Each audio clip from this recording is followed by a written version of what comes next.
Hello students, इस video में हम 12वीं क्लास मैथमेटिक्स में चैप्टर 8 समाकलनों के अनुप्रयोग एप्लीकेशन ऑफ डेरिवेटिव को शुरू करते हैं। इसके पिछले चैप्टर में हम लोग चैप्टर 7 पूरा इंटीग्रल पढ़े, विभिन्न तरह के फंक्शन का समाकलन पढ़े। अब आपको ऐसा लगता होगा कि इस इंटीग्रल करने से क्या फायदा हुआ, इसका यूज क्या है। तो आइए इस चैप्टर में हम लोग इसके यूज को ही समझते हैं कि इसका हम अपने व्यावहारिक जीवन में कैसे प्रयोग करेंगे। बच्चों, आप पिछली क्लास में किसी त्रिभुज का क्षेत्रफल निकालने के लिए, किसी आयत का क्षेत्रफल निकालना हो, किसी वृत्त का, चतुर्भुज का क्षेत्रफल निकालने के लिए हम लोग पढ़ चुके हैं। लेकिन अभी आपके सामने हम एक प्रॉब्लम क्या लिख रहे हैं, जैसे सपोज दैट कि y² = 4ax। ये क्या है? इसलिए हम इस इक्वेशन को लिख रहे हैं, ये आपसे परिचित है। आप क्लास 11th में पैराबोला पढ़ चुके हैं। ये पैराबोला है। अगर इसका फिगर बनाते हैं तो शायद फिगर ऐसा बनता है। अब इसमें हम ये बोले हैं, यहाँ ये भूल भी हुआ x = कोई भी मान 2 से इसको काट देते हैं तो बी एरिया जो गिर रहा है, क्या इस एरिया का क्षेत्रफल निकालने के लिए हमारे पास कोई फार्मूला है क्या? ज्योमेट्री में जाइए आप, रेखा गणित में पहले आप इसको समझें। शायद कोई ऐसा फार्मूला नहीं है आपके पास जिसकी सहायता से हम इसका क्षेत्रफल ज्ञात कर सकें। ओके, आइए ऐसे क्षेत्रफलों को ज्ञात करने के लिए हम इंटीग्रल से सीखते हैं, इंटीग्रल से कैसे इसका एरिया निकाल सकते हैं। इस बात को यहाँ पढ़ना है। बच्चों, हम पिछले चैप्टर में ही एक टॉपिक आपको बताए थे, योगफल की सीमा के रूप में समाकलन। योगफल की सीमा के रूप में समाकलन, थोड़ा सा इसको हम एक बार रिमाइंड करते हैं आपको, क्योंकि इस बात को आप समझते हैं तभी इस बात को समझ पाएंगे। इसमें हम लोग क्या पढ़े थे, जैसे कोई वक्र, कोई फंक्शन y = f(x) हो, इसका फिगर बनाना आप जानते हैं। किसी भी टाइप का सपोज दैट ऐसा ही एक फिगर हो गया, इस टाइप का अगर कोई फिगर हो y = f(x), तो जब इसमें हम एक इंटीग्रल की बात किए थे, योगफल की सीमा के रूप में limit a to b f(x) dx, इस लिमिट को हम क्या समझे थे? इस लिमिट को ऐसे समझे थे, अगर ये y = f(x) है, इसमें लिमिट यहाँ x = a टू, अगर यहाँ x = b, तो इसके बीच में ये जो एरिया घिर रहा है, एरिया जो कवर कर रहा है, इस एरिया का क्षेत्रफल निकालने के लिए ये इंटीग्रल का यूज हम लोग किए थे इसमें। अब इसको जब हम प्रूव किए थे, फार्मूला ध्यान दीजिएगा, इसमें हम लोग इसको पतली पतली कई पट्टियों में बांटे थे और सभी पट्टियों को समेशन के रूप में जोड़े थे। अगर एक पट्टी के क्षेत्रफल को हम dA समझें, dA, तो फिर dA होगा क्या? और इस चौड़ाई को, इस पट्टी की चौड़ाई को अगर हम dx समझते हैं और इसकी ऊंचाई लंबाई y समझते हैं, तो इससे dA का मान क्या होगा? y dx। इसका मान क्या होगा? y dx। तो अब अगर इस फार्मूले का प्रयोग करते हैं, a f(x) ही तो y है, y = f(x) है, तो y, या फिर अब से इसका इंटीग्रल आप करते हैं, इंटीग्रल इस dA, इस पट्टी का इंटीग्रल, इसका एरिया dA है, dA को अगर हम इंटीग्रेट करते हैं a to b, तो a to b और dA को लिखते हैं y dx, तो फिर इस इंटीग्रल का मान क्या होगा? इस एरिया का क्षेत्रफल हम निकाल सकते हैं। मीन्स कैसे यूज करेंगे?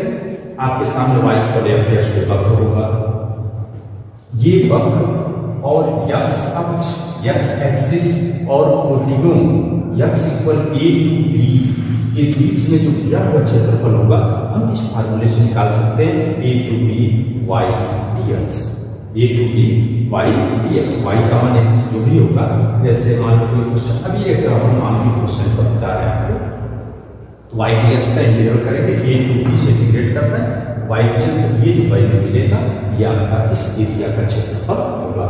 सपोज दैट कोई ऐसे एरिया है, सपोज दैट ये y = f(x) जो वक्र बन रहा है हमारा, कुछ ऐसे बन जाए, तो इसका क्षेत्रफल अगर y के लिमिट में आप लोग कंसीडर करना चाहते हो, y = a to b के रूप में, ये x अक्ष y अक्ष, तो इसमें जो इस dA की की बात करते हैं हम डी ए, ये चौड़ाई को तो डी वाई माना है, इस लंबाई को यक्स मानते हैं, तो फिर यहाँ पर डी ए क्या होगा, यहाँ डी ए आपका होगा x D Y. D A means इसको एक आयताकार पट्टी मान सकते हैं जिसका क्षेत्रफल लंबाई और चौड़ाई के रूप में होगा। लंबाई यक्स और चौड़ाई क्या है, डी वाई। तो इसका इंटीग्रल जब करते हैं तो डी ए का इंटीग्रल कहाँ से कहाँ करते हैं, limit A to B, Y की लिमिट ए टू बी। तो इस डी ए का मान अब यहाँ पर क्या रखेंगे, इस डी ए का मान रखना होगा यक्स डी वाई। तो मेरे प्यारे बच्चों, यहाँ दो तरह का फार्मूला बन रहा है, I integral A to B Y D x, और यहाँ इंटीग्रल बन रहा है a to b x D y. दोनों में डिफरेंस है, ये यक्स के रिस्पेक्ट में आ रहा है, वाई के रिस्पेक्ट में। इस फार्मूला का यूज कब होगा, ये कैसा इंटीग्रल है, कोई वक्र वाई इक्वल एफ एक्स लिया हो, उसमें दो कोटियां x equal A to x equal B दी गई हो, और यक्स अक्ष एक्सिस यक्स से घिरा हुआ जो पूरा एरिया होगा उस क्षेत्रफल को निकालना है, a to B Y D x लगाएंगे।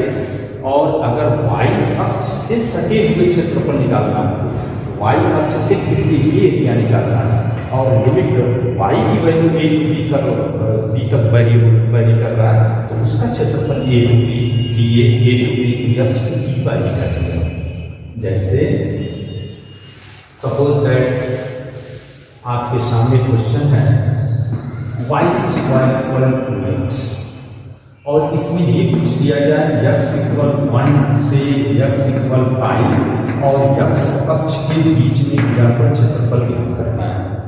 आप इस फार्मूले पर नोट करेंगे डायरेक्शन। तो इसका मतलब क्या होगा, x अक्ष से घिरा हुआ क्षेत्रफल चाहिए, तो एरिया क्या होगा, लिमिट तो 1 to 5 रखेंगे, यक्स एक्सिस से घिरा हुआ क्षेत्रफल है तो वाई डी एक्स लिखेंगे 1 to 5, वाई की वैल्यू एक्स रखना होगा, वाई की value under x D x. और बच्चों निश्चित समाकलन में डिफरेंट इंटीग्रल में इसका मान को ज्ञात कर चुके हैं, अंडर यक्स की वैल्यू यहाँ अंडर 2 और यक्स और हाफ डी एक्स करके 1 to 5 इसका मान आप ज्ञात करते हैं, वो इस एरिया को प्रकट करेगा। ये एरिया फिगर में अगर समझना चाहते हैं आप, ये फिगर में कहाँ है, वाई स्क्वायर इक्वल यक्स का फिगर तो ऐसे बनेगा, यक्स इक्वल 1 से यक्स इक्वल 2। हाँ, इसमें एक चीज और ध्यान देंगे, ये जो फार्मूला बनाया गया है, ये फार्मूला केवल यक्स अक्ष के एक साइड का ही मान बना है। अगर आपको ये पूरा मान चाहिए तो इसका दोगुना करना, ये फार्मूला 2 टाइम्स करना। यक्स अक्ष के सिमेट्रिक जितने फंक्शन होंगे वो यक्स अक्ष के एक साइड का एरिया इस फार्मूला से चलेगा, और दोनों साइड का निकालना है तो दोगुना करेंगे। ऐसे ठीक वाई एक्सिस वाला, अगर वाई अक्ष के एक्सिस के दोनों ओर अगर फिगर बन रहा होगा तो फिर उसका भी दोगुना करना होगा। अब एक चीज और आप अच्छी तरह से समझना है, जैसे होता है कि कोई वक्र आप खींच रहे हैं y equal F x, okay, ये y इक्वल एफ एक्स कोई वक्र है, और इसका फिगर आप बनाते हो कहीं यक्स अक्ष के नीचे आ गया, और इसके लिमिट आप निकालते हैं x equal A to B, तो गारंटी है ये क्षेत्रफल निगेटिव आएगा। मतलब यहाँ जो फार्मूला प्रयोग कर रहे हैं ये equal integral A to B Y D x, ऐसे अगर ये पूरा शाम क्रिया में निगेटिव आया तो चूंकि हम जानते हैं कि क्षेत्रफल तो निगेटिव होगा नहीं, इसलिए इसके हमेशा मॉड के रूप में ही लिखेंगे आप, उसका धनात्मक वैल्यू ही आपको कंसीडर करना होगा। अर्थात हम ये समझ सकते हैं कि किसी भी एरिया को निकालना जिसका mod A to B Y D x negative आप पॉजिटिव भी लिखना, और पॉजिटिव है तो ऑलरेडी पॉजिटिव ही होगा, हमेशा धनात्मक होगा। और फिर एक बात और समझिए, कुछ फंक्शन ऐसे होते हैं जिनका हम फिगर जब बनाते हैं वो यक्स अक्ष के ऊपर और नीचे दोनों बनते हैं। जैसे कुछ फंक्शन ऐसे होते हैं जिनका फिगर जब हम बनाते हैं तो यक्स एक्सिस के ऊपर और नीचे दोनों साइड बनता है। जैसे मान लो इस टाइप का भी फिगर आप देखो, साइन एक्स की फंक्शन साइन एक्स का भी फिगर ऐसे बनता है। अब इसमें आपसे पूछ दिया जाए x equal A and x equal B यहाँ पर है, और यक्स एक्सिस के बीच में घिरा हुआ एरिया ज्ञात करना हो तो हम कैसे ज्ञात करेंगे? ध्यान दीजिए, एक्स एक्सिस के ऊपर वाले एरिया को एक बार ज्ञात करेंगे, पॉजिटिव में आएगा। एक्स एक्सिस के नीचे वाले एरिया को अलग से ज्ञात करेंगे। मीन्स यहाँ आपको ढूंढना होगा व्हाट इज एक्स की वैल्यू यहाँ पर क्या है। तो अब इस फंक्शन को ये y बराबर एफ एक्स एक्सिस और एक्स की लिमिट यहाँ से यहाँ मान लो सपोज दैट सी है, यहाँ तक पहले एक बार याद करोगे a1 कहाँ से कहाँ a to C F x की वैल्यू जो भी फंक्शन का होगा वो यहाँ पुटअप करेंगे और इसको इंटीग्रेट करेंगे, ये मिल गया। फिर a2 ज्ञात करेंगे अलग से, तो ये a2 क्या है? ये function y equal F x limit x equal C to x equal b, ये सी टू b यहाँ लिखेंगे और फंक्शन वही एफ एक्स जो भी मान होगा है क्वेश्चन वो रखेंगे इतना dx। लेकिन ये ध्यान दीजिए ये निगेटिव आएगा पक्का है क्योंकि x एक्सिस के नीचे है। जब निगेटिव आएगा तो बाद में हम लोग क्या करेंगे? टोटल एरिया निकालना होगा, a1 प्लस मॉड भी लिख सकते हैं आप, क्योंकि धनात्मक मान उस तरह से आप निगेटिव सीधे रखते हैं तो माइनस हो जाएगा और आंसर आपका गलत होगा। तो ऐसे इसमें इसको छोड़ना होगा कि और उसके न्यूमेरिकल वैल्यू को लेकर ही हम जोड़ेंगे। आइए इस पर कुछ हम एग्जाम्पल आपको एक दो एग्जाम्पल समझाते हैं, उसके बाद अगले वीडियो में हम आपको एक्सरसाइज 8.1 के सभी प्रश्नों को एक ही वीडियो के साथ करते हैं। जैसे एक एग्जाम्पल आप समझें, आपको दे दिया जाए वृत्त x square plus y square equal a square और इस वृत्त का क्षेत्रफल आपको समाकलन की सहायता से ज्ञात करना है।